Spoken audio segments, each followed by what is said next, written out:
সময় সুবিধা পালোঁ মৰম স্নেহৰ মাজত আপোনালোকৰ লগত অকণমান সময় কটাম বুলিয়ে মই আহিলোঁ আছোঁ। যি কি নহওক, আজি সন্মিলিত যুৱ মঞ্চই আয়োজন কৰা জিকিৰ সমাৰোহৰ উদ্যোক্তাসকল, আজি সভাৰ সভাপতি প্ৰমুখ্যে বিশিষ্ট ব্যক্তিসকল, অসম চৰকাৰৰ প্ৰতিনিধিবৰ্গ আৰু মোৰ অতি মৰমৰ শ্ৰদ্ধাৰ এই বৃহত্তৰ কুৰিঘৰীয়া ৰাইজ, মই সঁচাকৈ এই ল'ৰাকেইজনে যেতিয়া মোক ইহঁতে মাতিলেগৈ তেতিয়াই মই ভাবিলোঁ সেইদিনা যে দেওবাৰ পৰে মই অকণমান হ'লেও এপাক মাৰিম যদি চব মিলে। আজি সেই সুযোগটোৱে ল'লোঁ বুলি ভাবিলোঁ। খুবেই ব্যস্ত, তেওঁ বোলো যাওঁ, পুৰণা এটা নষ্টালজিক ভাৱ এটা আহেতো, কুৰিঘৰীয়া বাৰেঘৰীয়া যিয়ে নকওঁ, এই এৰিয়াটো বুলিলে মোৰ এটা নষ্টালজিক ভাৱ এটা আহে, মানে মনত এটা অতীত জাগৃত উঠে।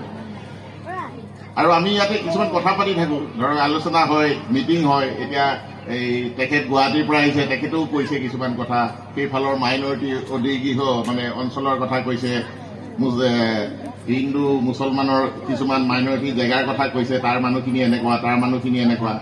কিন্তু আমাৰ ভাৱ, মোৰ ভাৱ, আজি মইতো 30-35-36 বছৰ হ'ল মই ইয়াত, আমি হিন্দু মুছলমান এনেকুৱা মাইনৰিটি আমাৰ মনত নাহে। আমি আৰু এই অসমীয়া ককাই ভাই এনেকৈ নাথাকোঁ জানো? আজি সেই ভাৱটোৱে আছে, আমি নাভাবোৱে। সঁচা কথা কৈছোঁ, একো নাভাবোঁ, মই মুছলমান, মই নাভাবোঁ মই হিন্দু, আমি ককাই ভাই আৰু তহঁতকে মই নিজৰ ভাই ঘৰৰ বোৱাৰী ছোৱালী এনেকেই ভাবোঁ। আৰু সেই ৰিলেশ্যনটো ইয়াত আছে কাৰণে আমি সেই কিছুমান কথা আমি নেচাওঁ বা নাভাবোঁ, আমাৰ মনলৈও নাহে, হয়নে নহয় কথাটো? সেইটোৱে হ'ব লাগে, সেইটোৱে হ'ল সংস্কৃতি হ'ব লাগে, সেইটোৱে হ'ল ঐক্যতা হ'ব লাগে।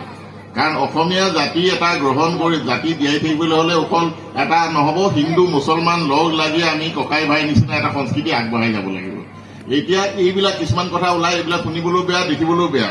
এতিয়া শংকৰাজানৰ কথা মাজতে ওলাইছে, এইবিলাক একচুৱেলি মই বিতৰ্কৰ কথা নাই, এইবিলাক এতিয়া ইমান বছৰ হৈ গ'ল।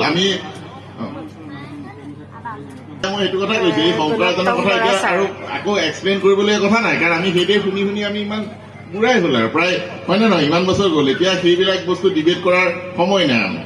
গতিকে আমাৰ সংস্কৃতিটো ৰাখিব লাগে। আৰু এইটো কৈছোঁ, এই যেনেকে আমাৰ এতিয়া জিকিৰৰ আমাৰ আগবঢ়াৰ কথাটো কৈছোঁ, জিকিৰটো জিকিৰে, আজি বিহু যেনেকে আছে জিকিৰো আছে, তাক আগবঢ়াই নিব লাগে। তাক আগবঢ়াই নিবলৈ হ'লে চৰকাৰে পাৰিব তাক আগবঢ়াই নিবলৈ। চৰকাৰে যেনেকে বিহুটো আগবঢ়াই দিছে, ঝুমুৰ আগবঢ়াই দিছে, কালি পৰহি বড়ো নৃত্য আগবঢ়াই দিছে। এদিন জিকিৰৰ এই গোটেই কাৰবাৰটো যদি সৰু চৰাইত একবাৰ পাতি দিয়ে, প্ৰধানমন্ত্ৰীক মাতি দিয়ে, গোটেই পৃথিৱীয়ে দেখিব, হয়নে নহয় কথাটো? সেইটো কৰিব লাগে। গতিকে চৰকাৰৰ মানুহ আছে ইয়াত, চৰকাৰে সেইবিলাক বস্তু বিচাৰিলে চব